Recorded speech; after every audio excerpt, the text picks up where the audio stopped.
बिस्मिल्लाहिर्रहमानिर्रहीम। आज हम इंग्लिश के अंदर जो एक सेंटेंस होता है उसकी कंस्ट्रक्शन के बारे में बात करेंगे। जैसा कि आपको मालूम है कि इंग्लिश के अंदर नॉर्मली हम कहते हैं कि सेंटेंस स्ट्रक्चर के अंदर तीन चीज़ें होती हैं, SVO फॉर्म। अब SVO का मतलब क्या होता है? S stands for a subject, subject is a doer of the action, यानी एक सेंटेंस के अंदर जो कोई काम करने वाला होता है, एक्शन परफॉर्म करने वाला होता है, उसको हम सब्जेक्ट बोलते हैं।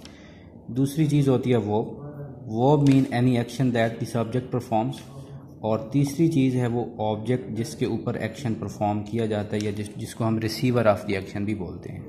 अब इन तीन चीज़ों को, तीन एलिमेंट्स ऑफ सेंटेंसेस को हम जब नैरो डाउन करते हैं तो आपके सेंटेंस के अंदर दो चीज़ें आ जाती हैं जिसको हम बोलते हैं सब्जेक्ट एंड प्रेडिकेट।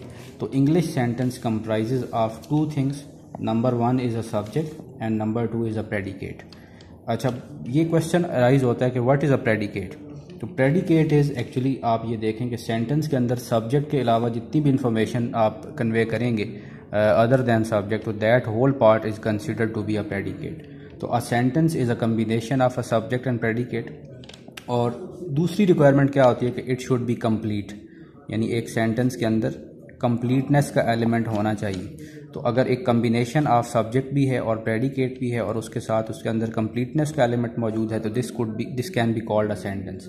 अच्छा, मोस्टली प्रॉब्लम क्या आते हैं आपके सेंटेंस के अंदर? बहुत से लोग ऐसे करते हैं कि वो सब्जेक्ट नहीं लिखते या प्रेडिकेट के अंदर कुछ चीज़ मिसिंग होती है। तो आप ये बात याद रखिए कि सेंटेंस की एग्जिस्टेंस के लिए ज़रूरी है कि उसके अंदर कोई ना कोई सब्जेक्ट मौजूद हो और दूसरी चीज़ उसके अंदर प्रेडिकेट मौजूद हो।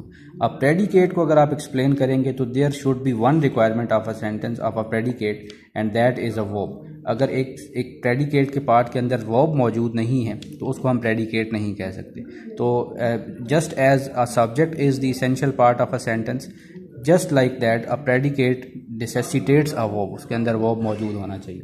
अच्छा, अब सब्जेक्ट और प्रेडिकेट के एक ऐसे मीनिंगफुल कम्बिनेशन को जो कि कंप्लीटनेस का एलिमेंट रखता है उसको हम एक सेंटेंस बोलते हैं।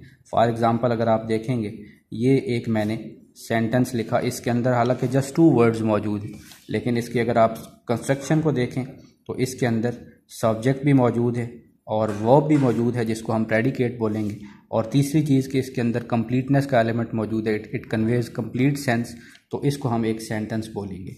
तो अगर आप सेंटेंस की कंस्ट्रक्शन को देखें तो SVO फॉर्म होती है, सब्जेक्ट और प्रेडिकेट एग्जिस्ट करते हैं, कंप्लीटनेस ऑफ थॉट होती है, उसको हम एक मीनिंगफुल सेंटेंस कह सकते हैं।